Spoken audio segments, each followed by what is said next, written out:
নজিরবিহীন বন্যা ধসে নেপালে প্রাণহানি বেড়ে ৫৪৭, ক্ষতিগ্রস্ত ৯০,০০০ মানুষ, বলছে রেড ক্রস। চলতি সপ্তাহেই দ্বিতীয় ঢলের শঙ্কা, সর্বোচ্চ সতর্কতা জারি।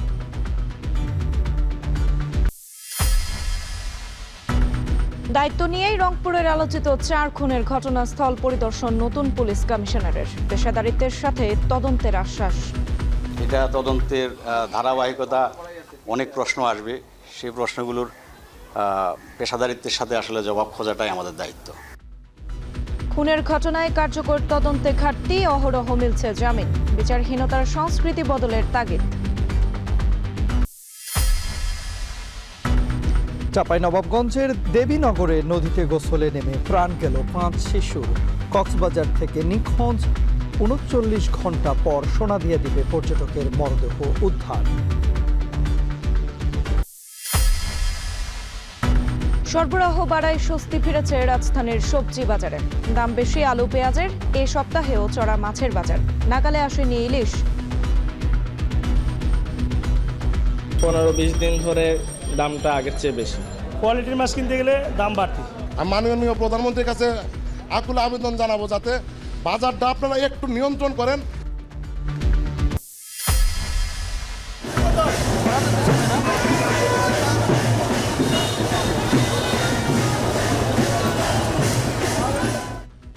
চারশো বছরের ঐতিহ্য সংস্কৃতির বর্ণিল উপস্থাপনে পুরান ঢাকার বর্ণাঢ্য র্যালি, সম্প্রীতির নগরী গড়ে তোলার আহ্বান। প্রাণের ঢাকা, আমরা সবাই ঢাকাকে ভালোবাসি। ঢাকার ঐতিহ্যকে তুলে ধরার জন্য এটা করেছি। প্রতি বছরই যাতে এরকম ঢাকা উৎসব হয়। বয়সে এগুলোও পরিকল্পনায় পিছিয়ে ঢাকা, ব্যবস্থাপনায় গাফিলতি দেখছেন নগরবিদরা। পূর্বাচল সহ নতুন ঢাকা নিয়ে হতাশা।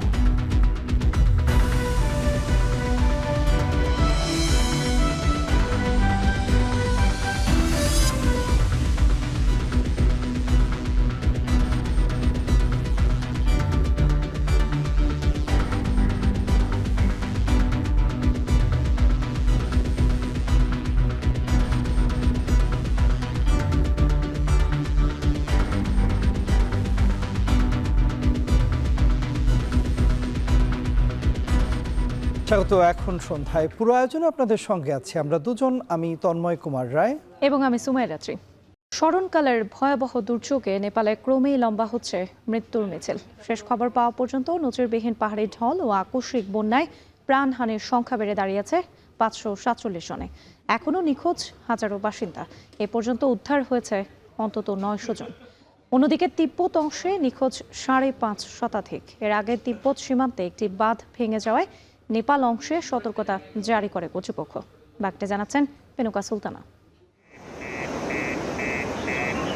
দেখে বোঝার উপায় নেই, দুদিন আগেও এখানে ছিল মানুষের বসবাস। আকস্মিক পাহাড়ি ঢলে এক প্রকার ভেসে গেছে তিব্বত সীমান্তবর্তী নেপালের ত্রিশুলি গ্রাম। কোনো কোনো ভবনের ৩ তলা পর্যন্ত ঢাকা পড়েছে কাদামাটিতে। স্মরণকালের সবচেয়ে বড় এ দুর্যোগে দুদিন পেরিয়ে গেলেও এখনও কাদামাটিতে ডুবে আছে তিব্বত সীমান্তবর্তী নেপালের গ্রামের পর গ্রাম। বাড়ছে হতাহতের সংখ্যা। এখনও নিখোঁজ স্থানীয় বাসিন্দা সহ বিভিন্ন দেশের ৯ শতাধিক নাগরিক। একই পরিস্থিতি তিব্বত অংশেও। সেখানে এরই মধ্যে বেশ কয়েকজনের মৃত্যুর খবর নিশ্চিত করেছে গণমাধ্যম। নিখোঁজ ৫৫০ শতাধিক। উদ্ভূত পরিস্থিতিতে সাহায্যের হাত বাড়িয়েছে ভারত, চীন, দক্ষিণ কোরিয়া সহ আন্তর্জাতিক মহল। ইউনিসেফ বলছে নেপালের বিধ্বস্ত এলাকায় কমপক্ষে ১৭,০০০ শিশুর মানবিক সহায়তা প্রয়োজন। সাহায্যের ঘোষণাও দিয়েছে যুক্তরাষ্ট্র। এমন ঘটনা কেউ কখনো পূর্বে দেখেনি বলে মন্তব্য করেছেন মার্কিন president. We've offered any help that they need. You know, we have a very good relationship with Nepal, and that was that was mud and water as a mixture. Nobody's ever seen anything quite like that. We're very powerful, strong, well-built buildings were wiped out like they were toothpicks. That's a terrible thing. এরই মধ্যে বন্যা কবলিত এলাকার ভোটেকশি নদীতে আবর্জনা জমে সৃষ্ট হ্রদের পানি ক্রমেই বাড়ছে। এতে ফের পাহাড়ি ঢলের আশঙ্কা করছে নেপালের দুর্যোগ ব্যবস্থাপনা কর্তৃপক্ষ।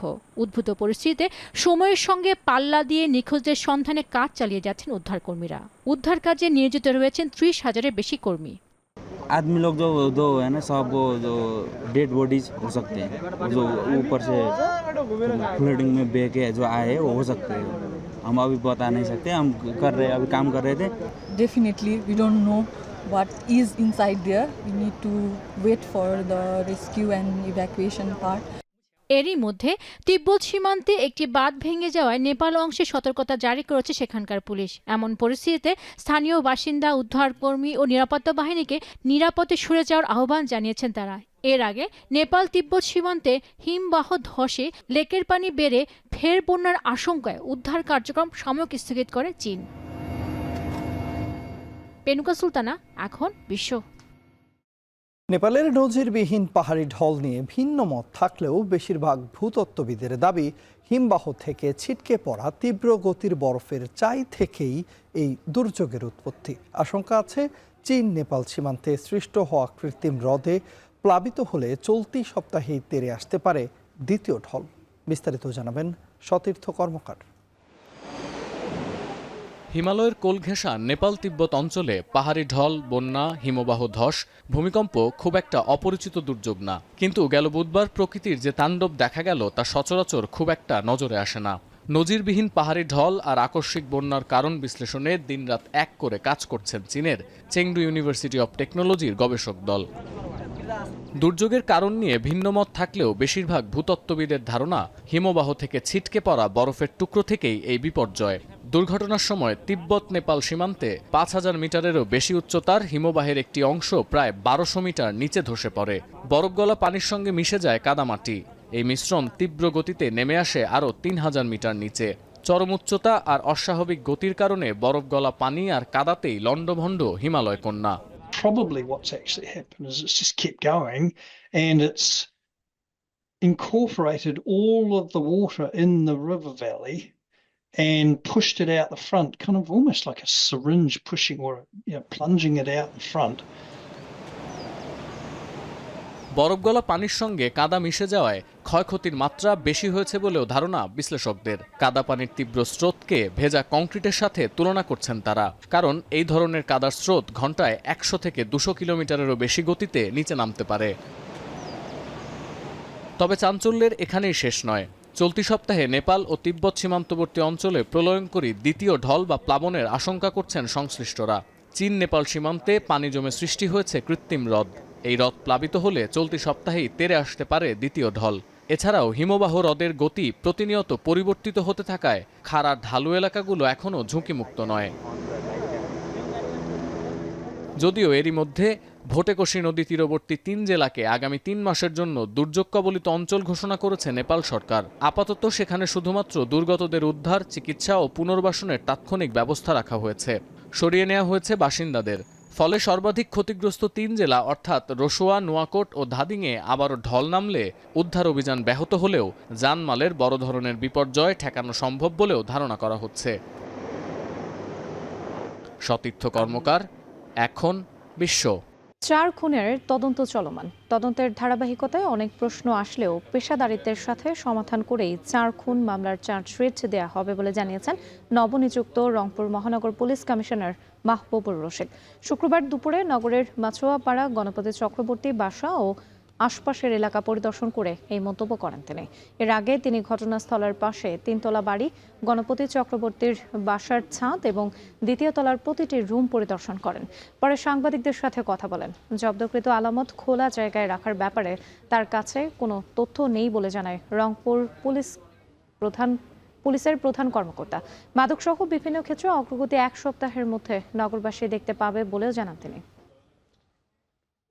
এটা তদন্তের ধারাবাহিকতা, অনেক প্রশ্ন আসবে, সেই প্রশ্নগুলোর পেশাদারিত্বের সাথে আসলে জবাব খোঁজাটাই আমাদের দায়িত্ব। আমরা সেই কাজগুলো করছি। প্রতিটা কথাবার্তা আপনার সাক্ষ্য প্রমাণ সংগ্রহ করে সেগুলার যথাযথ জবাব দিয়ে মামলাটাকে একটা সঠিক পর্যায়ে নিয়ে আদালতে চার্জশিট দাখিল করে যাতে একটা সুবিচার হয়, আমরা সেই চেষ্টাটাই করছি। 7 মাসে পুলিশের দেয়া হিসেব বলছে প্রতিদিন গড়ে 10টি খুনের ঘটনা ঘটেছে। শুধু জুলাই মাসে হত্যার শিকার হয়েছেন 298 জন। অপরাধ বিশ্লেষকরা বলছেন অপরাধের ঘটনায় কার্যকর তদন্তের ঘাটতি রয়েছে। এছাড়া অহরহ জামিনও মিলছে খুনের মামলায়, যদিও পুলিশ বলছে নিয়ন্ত্রণে রয়েছে আইন শৃঙ্খলা পরিস্থিতি। বিস্তারিত জানাবেন আরিফ হোসেন। জীবনের শেষ বয়সে গগনপতি চেয়েছিলেন শান্তির নীড়, পেনশনের টাকায় বাড়ির কাজও ধরেছিলেন। তবে কে জানত সন্তানের ভবিষ্যতের কথা চিন্তা করে তৈরি করা ঘরেই পরিবার সহ হত্যার শিকার হতে হবে তাকে। এবার চলতি মাসের 12 তারিখের সিলেটের একটি ঘটনার দিকে নজর দেওয়া যাক। ঘরের মধ্যে ঠিক একইভাবে প্রবাসী দম্পতি ও কাজের মেয়েকে হত্যা করে দুর্বৃত্তরা। জুন মাসে লক্ষ্মীপুরের রায়পুরে ঘরে মা ও 3 মেয়েকে গলা কেটে হত্যা করে দুর্বৃত্তরা। সাম্প্রতিক সময়ে এই ঘটনাগুলো সাধারণ মানুষের মধ্যে আইনশৃঙ্খলা পরিস্থিতি নিয়ে নতুন করে শঙ্কা তৈরি করেছে। প্রশ্ন উঠেছে ঘরের মধ্যে থাকা মানুষের নিরাপত্তা নিয়ে। গত কয়েক মাস ধরে ঢাকা সহ দেশের বিভিন্ন স্থানে হত্যার ঘটনা দেখে উদ্বেগ তৈরি হয়েছে মানুষের মধ্যে। পুলিশ হেডকোয়ার্টারের হিসেব বলছে চলতি বছরের জানুয়ারিতে হত্যা হয়েছে 287 জন, ফেব্রুয়ারিতে 250 জন, মার্চে 317 জন, এপ্রিলে 288 জন, মেতে 210 জন, জুন মাসে 326 জন এবং জুলাইয়ে 298 জন হত্যাকাণ্ডের শিকার হয়েছেন। এছাড়া জুন থেকে এপ্রিল পর্যন্ত 3 মাসে রাজধানীতে খুনের ঘটনা ঘটেছে 60টি, যার মধ্যে পারিবারিক কলহে খুন হয়েছে 14 জন, এলাকার আধিপত্য বিস্তারকে কেন্দ্র করে খুন হয়েছে 10 জন, সম্পত্তি সংক্রান্ত বিরোধে খুন হয়েছে 4 জন, জমি সংক্রান্ত ঘটনায় খুন হয়েছে 1 জন, পূর্ব শত্রুতার জেরে খুন হয়েছে 8 জন, নারী ও শিশু সংক্রান্ত খুন 3 জন ও অন্যান্য কারণে 18 জন খুন হয়েছে। পুলিশ বলছে আইনশৃঙ্খলা নিয়ন্ত্রণে রয়েছে, খুনের ঘটনায় উদ্বেগের কিছু নেই। পরিসংখ্যান যদি আপনি দেখেন, অন অ্যাভারেজ আমাদের প্রতি বছর কিন্তু 3,500 মতো খুন হয়। এটা কিন্তু এমন না যে খুনের সংখ্যা বেড়েছে। এখন ঘটনাটা যেটা হচ্ছে, সামাজিক যোগাযোগ মাধ্যমের কারণে কয়েকটা ঘটনা খুব সেন্সিটাইজ হয়, হওয়ার প্রেক্ষিতে এইটা নিয়ে খুব বেশি মানুষ হয়তো বা আলোচনা করে এবং অনেকে আতঙ্কেও ভোগে। খুনের ঘটনায় মামলা হয়, তবুও জামিন পাওয়ার ঘটনা প্রতিদিনের। কিভাবে? যদি তার এফআইআর, চার্জশিট, সুরতহাল রিপোর্ট, পোস্টমর্টেম রিপোর্ট, হত্যা মামলার ক্ষেত্রে পোস্টমর্টেম রিপোর্ট, এইগুলো যদি সঠিকভাবে পুঙ্খানুপুঙ্খভাবে বিবেচনা করে যদি তৈরি করা হয় এবং দক্ষ লোকের হাতে, কারণ আমরা জানি যত দেরি হবে তত মামলার এভিডেন্সগুলো নষ্ট হতে থাকে, তত আসামির পক্ষে মামলা থেকে বের হয়ে আসাটা সুযোগ তত তৈরি হয়। অপরাধ বিশেষজ্ঞরা মনে করেন মানুষের মানসিকতা পরিবর্তন হয়েছে। এর পেছনের কারণ বিচারহীনতার সংস্কৃতি। আমাদের দেশে সবাই টাকা জেনারেট করতে চায়, টাকা আর্ন করতে চায়, কিন্তু সেই টাকা আর্ন করার জন্য তার যে পরিমাণ পরিশ্রম করতে হয় সেটা তারা করতে চায় না। খুব সহজে তারা বড় ইনকাম তারা জেনারেট করতে চায়, যার ফলশ্রুতিতে এই সমস্যাগুলো এখানে বাড়তেছে। এখন তার দরকার টাকা, তার দরকার ক্ষুধা নিবারণ করা, তার দরকার টাকা জেনারেট করা, কিন্তু সে কীভাবে করবে? দুটো ওয়ে, হয় সে অপরাধ করবে, অপরাধ করে সে টাকা ইনকাম করবে, অথবা সে পরিশ্রম করবে। সে তো পরিশ্রম করতো, কিন্তু কোনো না কোনো কারণে তার পরিশ্রম এখন করার সুযোগ নেই, তখন সে কী করবে? সেকেন্ড অপশনটা সে নিয়ে নেবে। হত্যার কারণ ভিন্ন হলেও প্রতিটি হত্যাকাণ্ডের পর প্রশ্ন ওঠে, কেন থামছে না সহিংসতা? অপরাধ বিশ্লেষকরা মনে করে দ্রুত বিচার, সামাজিক বিরোধের মীমাংসা, অস্ত্রের অবৈধ ব্যবহার ও আইনশৃঙ্খলা বাহিনীর কার্যকর তদন্ত হত্যাকাণ্ড কমাতে গুরুত্বপূর্ণ ভূমিকা রাখতে পারে। আরিফ হোসেন, এখন, ঢাকা। চাঁপাইনবাবগঞ্জ সদর উপজেলার দেবীনগর ইউনিয়নে মরা পাগলা নদীতে গোসল করতে নেমে পানিতে ডুবে 5 শিশুর মৃত্যু হয়েছে। শুক্রবার চরচাকলা গ্রামে এই ঘটনা ঘটে। নিহতরা হলো দেবীনগর ইউনিয়নের চরচাকলা গ্রামের মাসুদের বড় মেয়ে সুমাইয়া ও তার বোন হারিবা ও নিজামউদ্দিন মিয়ার 2 মেয়ে সুমাইয়া এবং সুরাইয়া, পাশের বাড়ির শরীফ। স্থানীয়রা জানান, দুপুরে ওই শিশুরা নদীতে গোসল করতে নামলে একজন তলিয়ে যেতে থাকে। তাকে উদ্ধারের চেষ্টা করতে গিয়ে একে একে বাকি 4 জনও ডুবে যায়। পরে স্থানীয়রা 5 শিশুকে মৃত অবস্থায় উদ্ধার করে। সন্ধ্যার পর জানাজা শেষে তাদের দাফন করা হবে বলে জানিয়েছে নিহতের স্বজনরা। আজ থেকে 10-12 দিন আগে নদী জায়গাটাতে পানি আসে, এই বাচ্চাগুলি নতুন পানি আসাতে তারা গোসল করতে যায়। গোসল করার এক পর্যায়ে একটি বাচ্চা ডুবে গেলে পরবর্তীতে আরো 4টি বাচ্চা উদ্ধার করতে যায়, তারা 4-5 জনই এক জায়গাতে ডুবে যায়। একজন ডুবে গেলে তারপরের জন ওনাকে উদ্ধার করতে গিয়ে তারপরের জন এইভাবে 5 জনই মৃত্যুবরণ করেন। তারপরে তাদেরকে উদ্ধার করা হয় এবং মৃত হিসাবে তাদেরকে পাওয়া যায়। 3টা ছেলে এক জায়গাতে ঢুকে গেল, কিন্তু আগার 2টা পড়ে ছাগি, ওরাকে ধরতে যে এই 3টাও সান্দি গেল। কক্সবাজারে সৈকতে গোসল করতে নেমে নিখোঁজ পর্যটক ইব্রাহিমের মরদেহ 39 ঘন্টা পর মহেশখালীর সোনাদিয়া দ্বীপ থেকে উদ্ধার করা হয়েছে। শুক্রবার ভোরে সোনাদিয়ার একটি চরে ভেসে থাকা অবস্থায় তার মরদেহ উদ্ধার করা হয়। কক্সবাজার সৈকতের বিচ কর্মীদের সুপারভাইজার মাহবুব আলম জানিয়েছেন, ভোরের দিকে সোনাদিয়া দ্বীপের স্থানীয়রা চরে একটি মরদেহ ভাসতে দেখে পুলিশে খবর দেন। পরে গ্রাম পুলিশের সদস্যরা ঘটনাস্থল থেকে মরদেহটি উদ্ধার করে। পরে মরদেহটি নিখোঁজ পর্যটক মোহাম্মদ ইব্রাহিম খানের বলে শনাক্ত করা হয়। এর আগে বুধবার সৈকতের জলতরঙ্গ পয়েন্ট সংলগ্ন সাগরে গোসল করতে নামেন মোহাম্মদ ইব্রাহিম খান ও মোহাম্মদ ইয়াসিন খান নামের দুই পর্যটক। ইয়াসিন খানের মরদেহ বুধবার বিকেলে পাওয়া গেলেও নিখোঁজ ছিলেন ইব্রাহিম খান।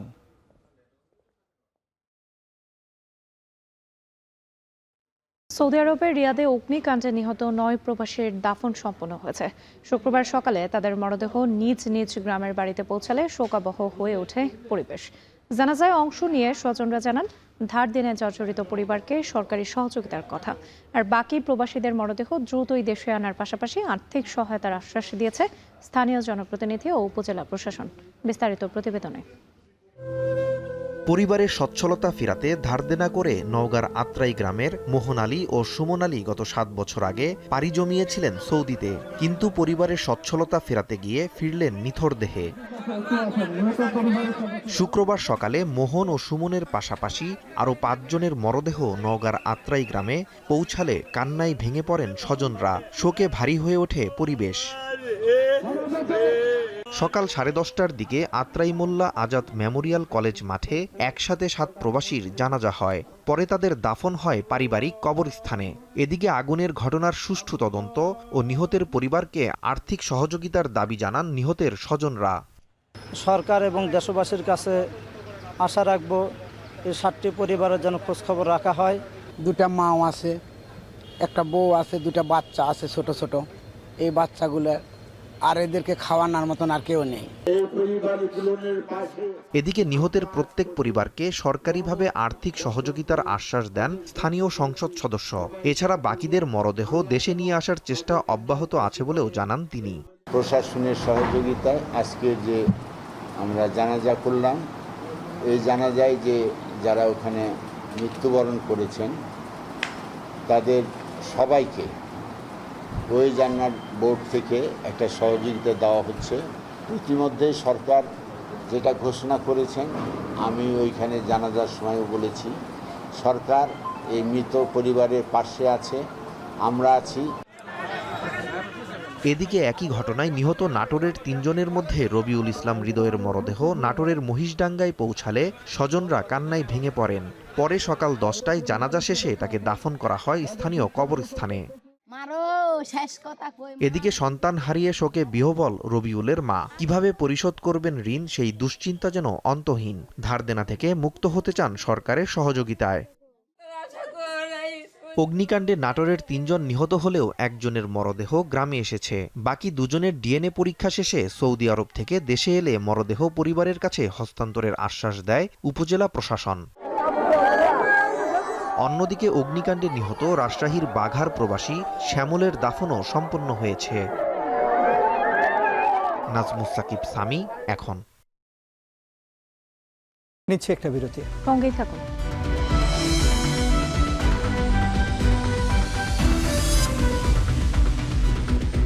ফিরে এলাম বিরতির পর। দেখছেন এখন রাত। সরবরাহ বাড়ায় স্বস্তি ফিরেছে রাজধানীর সবজি বাজারে, তবে বেড়েছে আলু পেঁয়াজের দর। আর এখনও হাতের নাগালে আসেনি ইলিশের দর, চড়া অন্যান্য মাছের দরও। এজন্য সরবরাহ কমার অজুহাত বিক্রেতাদের। তবে কিছুটা স্বস্তি আছে মুরগির বাজারে, যদিও বেড়েছে চিনি, আটা, ময়দার মতো প্রয়োজনীয় পণ্যের দাম। বাকিটা জানাচ্ছেন তৌহিদুল তারেক।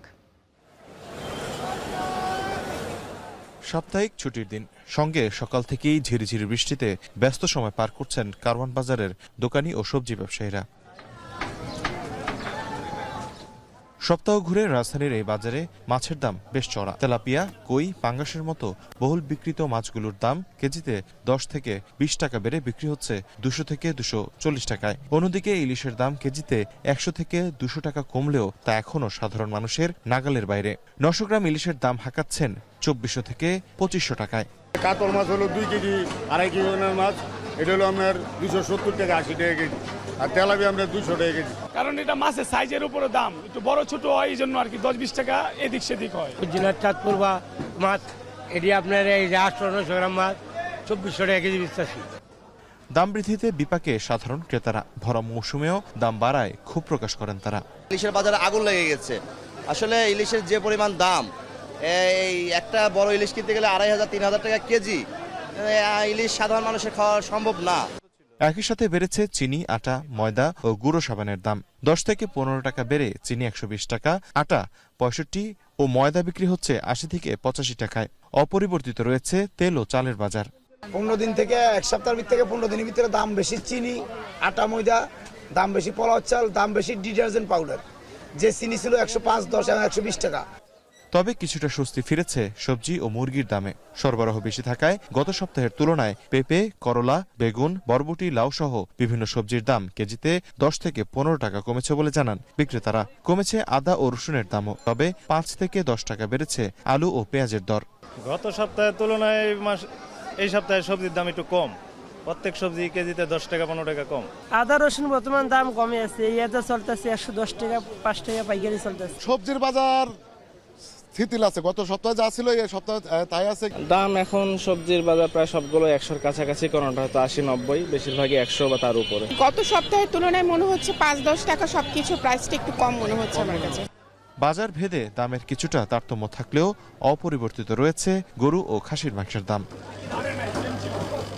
তৌহিদুল তারেক, এখন, ঢাকা। উৎসব আর আনন্দে ঢাকা দক্ষিণে পালিত হচ্ছে হৃদয়ে ঢাকা 416। মাসব্যাপী এই আয়োজনের অংশ হিসেবে আজ নগর জুড়ে পালিত হলো এক বর্ণিল ও ঐতিহ্যবাহী শোভাযাত্রা। আর এতেই প্রাচীন ঐতিহ্য আর হারিয়ে যাওয়া পুরনো দিনের স্মৃতি নতুন করে সামনে পেল নগরবাসী, যা নিয়ে এলো নগর জীবনের ক্লান্তি দূর করার বার্তাও। সেই সাথে সম্প্রীতি ও সুন্দর নগর গড়ার আহ্বান জানালেন নগর প্রশাসক। বিস্তারিত জানাবেন আতিক মেজবা লগ্ন। বাজছে বাদ্য, ঘুরছে চাকা, রোমন্থনে ভাসছে প্রাণীর ঢাকা। জগন্নাথ বিশ্ববিদ্যালয় থেকে ইংলিশ রোড হয়ে নগর ভবন, পথ জুড়ে পালকি, ঘোড়া, টমটম, রাজারানী বরকনের সাজে ফিরেছে পুরনো দিনের ঢাকা। ঘটা করেই সামনে এসেছে সেই চেনা চিঠির ডাকবাক্স। কালের সাক্ষী নগরীর কালীমূর্তি, মসজিদ, মন্দির ও গির্জা, ঐতিহ্য ধরে রাখা বাকরখানি থেকে ইতিহাসের পাতা থেকে হারিয়ে যেতে বসা প্যাডেল স্টিমার, বাদ যায়নি কিছুই। 1610 সালে সুবেদার ইসলাম খান চিশতি বাংলার রাজধানী স্থানান্তর করেন ঢাকায়। সেই থেকেই 416 বছরের পথ চলা ইতিহাস, ঐতিহ্য আর নগর জীবনের সেই গল্পই উঠে এলো বর্ণিল এই শোভাযাত্রায়। ছোটবেলার চলে গেছি আমি, আজকে প্রজন্ম থেকে প্রজন্ম তাদেরকে আমরা এই ঐতিহ্যগুলিকে ধরিয়ে দিচ্ছি। আগামীতেও আমরা আমাদের এই ঢাকার ঐতিহ্য ধরে রাখবো। খুবই ভালো লাগছে, খুবই আনন্দিত আমি। পুরনো ঢাকার সবাই, জগন্নাথ বিশ্ববিদ্যালয়ের সকল আমরা পথে ঢাকাকে ভালোবেসে। আমরা চাই প্রতি বছরই যাতে এরকম ঢাকা উৎসব হয়। আমরা এটা রিসার্চ করেছি যে আসলে ঢাকার ঐতিহ্য কোন কোন বিষয়ের খুব ওতপ্রোতভাবে জড়িত, সেই বিষয়গুলো এখানে তুলে ধরার চেষ্টা করেছি। আর এতেই শেকড়ের কাছে ফেরার আনন্দ ছুঁয়ে গেল নগরবাসীকে। নগর জীবনের ব্যস্ততা ভুলে প্রিয় এই শহরকে আরও আপন করে নেওয়ার প্রত্যাশা সবার। সম্প্রীতি ও সৌহার্দ্যের নগর গড়ার আহ্বান জানালেন নগরকর্তারাও। এই ঢাকা আমার, এই ঢাকাকে আমরা হৃদয়ে ধারণ করতে চাই। যদি হৃদয়ে ধারণ করতে পারেন তাহলে এই ঢাকাকে আমরা পরিচ্ছন্ন রাখতে পারবো। 416 বছরের ইতিহাসকে সঙ্গে নিয়ে ভালোবাসার এই ঢাকা আরো সুন্দর, আরো প্রাণবন্ত হয়ে উঠুক, এমনটাই প্রত্যাশা। আতিক মেজবা লগ্ন, এখন, ঢাকা। ঢাকা বারবার বদলেছে তার ঠিকানা। বুড়িগঙ্গার তীরে গড়ে ওঠা পুরান ঢাকা থেকে পরিকল্পিত নতুন ঢাকা, আর এখন আগামীর স্বপ্ন নিয়ে পূর্বাচল। প্রতিবারের প্রতিজ্ঞা সুন্দর, নিরাপদ, আরও বাসযোগ্য একটি শহর। তবে আদৌ কি আধুনিক নগর গড়ে উঠেছে, নাকি শুধু ঠিকানাই বদলাচ্ছে এই শহর? শুধু কি ঠিকানা বদলালেই নগর জীবন বদলায়, নাকি বদলাতে হয় পরিকল্পনা, ব্যবস্থাপনা আর নাগরিক মানসিকতাও? ঢাকা দিবস ঘিরে তারই বিস্তারিত জানাচ্ছেন রাজু আহমেদ। সবকিছুর শুরু এখানেই। বুড়িগঙ্গার বুক চিরে গড়ে উঠেছিল ঢাকার প্রাণ, সরুগুলি, ঐতিহ্য, ব্যবসা বাণিজ্য আর ইতিহাস। সব মিলিয়ে পুরান ঢাকা ছিল এক জীবন্ত নগর। কিন্তু সময়ের সঙ্গে মানুষ বেড়েছে, ভবন বেড়েছে, কমেছে খোলা জায়গা, অপরিকল্পিত ভবন, অগ্নিঝুঁকি, সংকীর্ণ রাস্তা, যানজট, বায়ু দূষণে ধীরে ধীরে বসবাসের জন্য কঠিন হয়ে ওঠে একসময়ের প্রাণকেন্দ্র। একসময়ের জীবন্ত নগর যখন নুয়ে পড়ল অল্প বয়সের ভারে, তখন প্রশ্ন উঠল, ঢাকার ভবিষ্যৎ কি অন্য কোথাও? স্বস্তির শ্বাস নিতে মানুষ পা বাড়ালো নতুন শহরে। নগর ছড়িয়ে পড়ল পশ্চিমে, উত্তরে, গড়ে উঠল উত্তরা মিরপুরের মতো নতুন নতুন আবাসিক এলাকা। একসময় যেগুলোকে বলা হয়েছিল পরিকল্পিত ঢাকা, কিন্তু কয়েক দশক পর আবারও একই অভিযোগ। ঘনবসতিপূর্ণ একটা সিটি, সে অনুযায়ী আমাদের সবকিছুরই পর্যাপ্ত পরিমাণ প্রাপ্যতা পাইনি আমরা এখানে। বিশেষজ্ঞরা বলছেন, ঢাকা অগ্রগামী না হয়ে পেছনে যাওয়ার দায় রাষ্ট্র ও সমাজের। একমুখী যোগাযোগ ব্যবস্থাই ছিল প্রথম ভুল। এছাড়া নগর ব্যবস্থাপনার দায়িত্বে থাকা প্রতিষ্ঠানগুলোর সীমাহীন দুর্নীতি আজ ভোগাচ্ছে মানুষকে। জেলা প্রশাসন, পুলিশ প্রশাসন, আমাদের রাজধানী উন্নয়ন কর্তৃপক্ষের পাশাপাশি ওয়াসা ছিল, আমাদের পানি উন্নয়ন বোর্ডের পাশাপাশি আমাদের ছিল পরিবেশ অধিদপ্তর। কেউই কিন্তু কাজটা করেনি, এবং এই কাজ না করার পেছনে তাদের সীমাহীন দুর্নীতি এবং এই যে দেশ এবং শহরের প্রতি ভালোবাসার অভাব। পরিকল্পনা, আইন প্রয়োগ, নাগরিক সচেতনতা এবং সুশাসনের উপর জোর দিয়ে যে শহর গড়ে ওঠার কথা ছিল, তা কেন হয়ে উঠল না? উত্তরে ঢাকা গড়ার দায়িত্বে থাকা সংস্থা বলছে নিজেদের গাফিলতের কথা। সংস্থা হিসাবে তো রাজুকের অবশ্যই কিছু ব্যর্থতা আছে, কোনো সন্দেহ নেই। এইখানে ব্যর্থতাটার জন্য ভূমি মালিক বা বাড়ি মালিকরাও দায়ী এবং রাজুকের পরিদর্শন টিমও দায়ী। এবার বয়সের ভারে নুয়ে পড়ার আগেই পরবর্তী ঠিকানা খুঁজছে 3 কোটি মানুষের এই শহর। দৃষ্টি পূর্ব দিকে, নাম পূর্বাচল। প্রশস্ত সড়ক, আধুনিক অবকাঠামো, পরিকল্পিত নগর, অনেকের চোখে এটাই ভবিষ্যতের ঢাকা। এখানেই নতুন স্বপ্ন দেখছেন হাজারো মানুষ, তবে আছে হতাশার গল্প। কিন্তু পুরান ঢাকার পর নতুন ঢাকা, আর ঢাকার পর পূর্বাচল। শহর বদলেছে, কিন্তু বদলে গেছে কি ব্যবস্থাপনা? বিশেষজ্ঞরা বলছেন, বাসযোগ্য নগরের জন্য শুধু শহর বদল নয়, রাজনীতির ঊর্ধ্বেই ভাবতে হবে রাষ্ট্রীয়ভাবে। রাষ্ট্রই তো সবকিছু হয়, যত কথাই বলেন রাষ্ট্র মানে আমরা বলছি যারা ক্ষমতায় থাকেন, তারা চাইছেন কিনা সেটা হচ্ছে বড় প্রশ্ন। একটি শহর শুধু ইট, বালু আর কনক্রিট দিয়েই তৈরি হয় না। শহর তৈরি হয় পরিকল্পনা, আইনের প্রয়োগ, সুশাসন এবং সচেতনতার উপর। এসব ছাড়া শুধু জায়গা বদলালেই বদলাবে না ঢাকার ভবিষ্যৎ। এখন প্রশ্ন হচ্ছে, আজকে যে স্বপ্নের নাম পূর্বাচল, আগামী কয়েক দশক পর সেই স্বপ্ন কি পরিণত হবে একটি পুরান ঢাকা বা নতুন ঢাকায়, নাকি বদলাবে ইতিহাস? সেটি দেখতে হলে অপেক্ষা করতে হবে আরও কয়েক দশক। রাজু আহমেদ, এখন ঢাকা। নিচ্ছে আরেকটা বিরতি, সঙ্গেই থাকুন।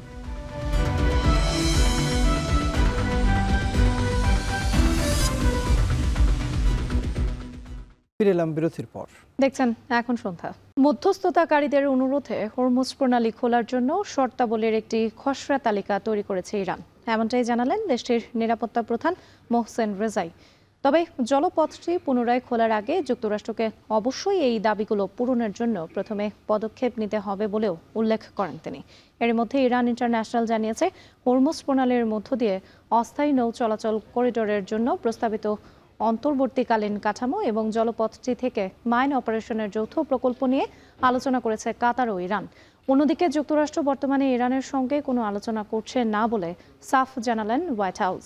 এদিকে অবরোধ পুনরায় আরোপের পর থেকে যুক্তরাষ্ট্রের অনুমোদন ছাড়া ইরানের কোনো বন্দর কার্যক্রম চলছে না বলে জানিয়েছে সেন্টকম।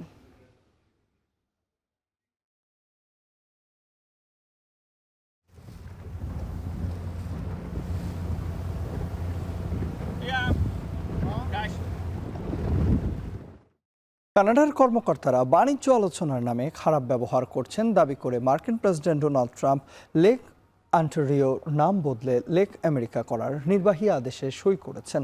ট্রাম্প জানিয়েছেন, অবিলম্বে এই পরিবর্তন কার্যকর হবে। যদিও কানাডা বলছে, যুক্তরাষ্ট্রের একতরফা সিদ্ধান্তে লেক অন্টারিওর নাম বদলাবে না, প্রয়োজনে আরও কঠিন হতে চায় অটোয়া। কানাডা থেকে আরও জানাবেন সৈয়দ ইফতেখার। বাণিজ্য যুদ্ধের রেশ এখন এতটাই তীব্র যে রীতিমতো ইতিহাস বদলে দিলেন মার্কিন প্রেসিডেন্ট ডোনাল্ড ট্রাম্প। ঐতিহাসিক লেক অন্টারিও এখন থেকে যুক্তরাষ্ট্রের সরকারি ব্যবহারে লেক আমেরিকা। বৃহস্পতিবার নির্বাহী আদেশে সই করে ট্রাম্প বলেন, কানাডার সঙ্গে বাণিজ্য সম্পর্ক রাখা ভীষণ কঠিন। দাবি করেন, তার সঙ্গে বাজে আচরণ করেছেন কানাডার নেতারা।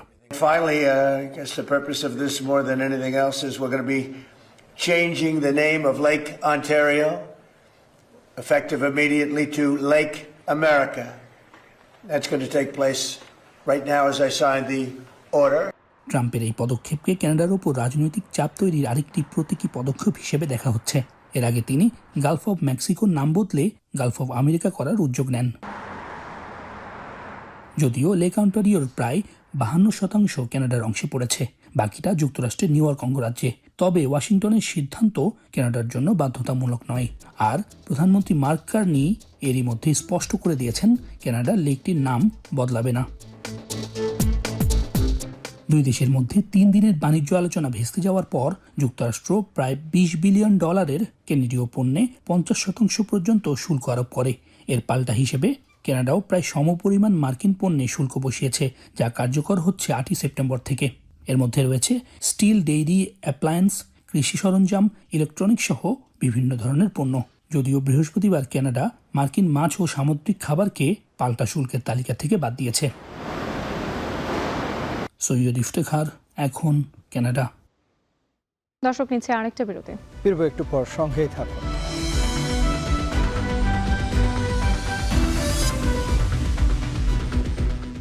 বিরতির পর ফিরে এলাম আরও একবার। আপনারা দেখছেন এখন সন্ধ্যা, আর আপনাদের সঙ্গে আছে আমরা দুজন, আমি তন্ময় কুমার রায় এবং আমি সুমাই রাত্রি। এবারে খেলা প্রসঙ্গ। 2027 সালের জানুয়ারিতে বাংলাদেশ ভারত সিরিজ হওয়া নিয়ে শুরু হয়েছে নতুন আলোচনা। সেপ্টেম্বরে সিরিজ হওয়ার কথা থাকলেও সূচি পিছিয়ে আগামী বছরের জানুয়ারির শুরুতে সিরিজ হওয়ার সম্ভাবনা তৈরি হয়েছে। 3 ওয়ানডে ও 3 টি-20 সিরিজ কোথায় হবে সেটাও এখনও বড় প্রশ্ন। সব মিলিয়ে দুই দেশের ক্রিকেটের সম্পর্কে টানাপোড়েনে সিরিজ আয়োজনে আসতে পারে নতুন মোড়। বিস্তারিত জানাচ্ছেন ফারহান ইহসান।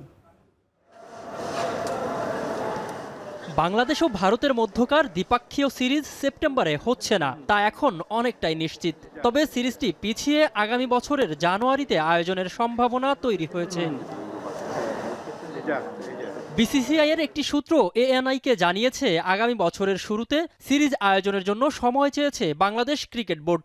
সূত্রটির দাবি, জানুয়ারিতে বাংলাদেশ ভারত সিরিজ হওয়ার সম্ভাবনা রয়েছে। তবে এ বিষয়ে ভারত সরকারের সঙ্গে আলোচনা এখনও চলছে। জানুয়ারি মাসে বাংলাদেশের ক্রিকেটে বরাবরই থাকে বিপিএল এর ব্যস্ততা। তবে এবছর বিতর্ক আর সংকট কাটাতে বিপিএল আয়োজন হবে না বলে জানিয়ে দিয়েছে ক্রিকেট বোর্ড। এই সুযোগটাই নিচ্ছে ভারত। ফাঁকা সময়ে তারা সফর করবে সাদা বলের সিরিজ খেলতে। ভারতকে ফেব্রুয়ারি মাসেই মাঠে নামতে হবে মর্যাদার বর্ডার গাভাস্কার সিরিজে। ভারতের ক্রিকেট পাড়ার খবর, অস্ট্রেলিয়ার বিপক্ষে সিরিজের আগে নিজেদের প্রস্তুতি ঝালাই করে নিতেও বাংলাদেশ সিরিজে মন দেবে বিসিসিআই। তবে রাজনৈতিক জটিলতা পাশ কাটিয়ে রোহিত কোহলিরা সরকারের সবুজ সংকেত পাচ্ছে কিনা সেটাই এখন সবচেয়ে বড় প্রশ্ন। অবশ্য এই সিরিজ খেলার জন্য ভারতের উপর চাপ আছে ব্রডকাস্টিং কোম্পানির পক্ষ থেকেও। মিনারুল ইসলাম, এখন। আর এই ছিল এখন সন্ধ্যায়। এখন টেলিভিশন ওয়েবসাইটে দেখতে ভিজিট করুন www.ekon.tv। ফেসবুকে দেখুন facebook.com/tv.ekon, আর ইউটিউবে দেখুন youtube.com/c/ekontv।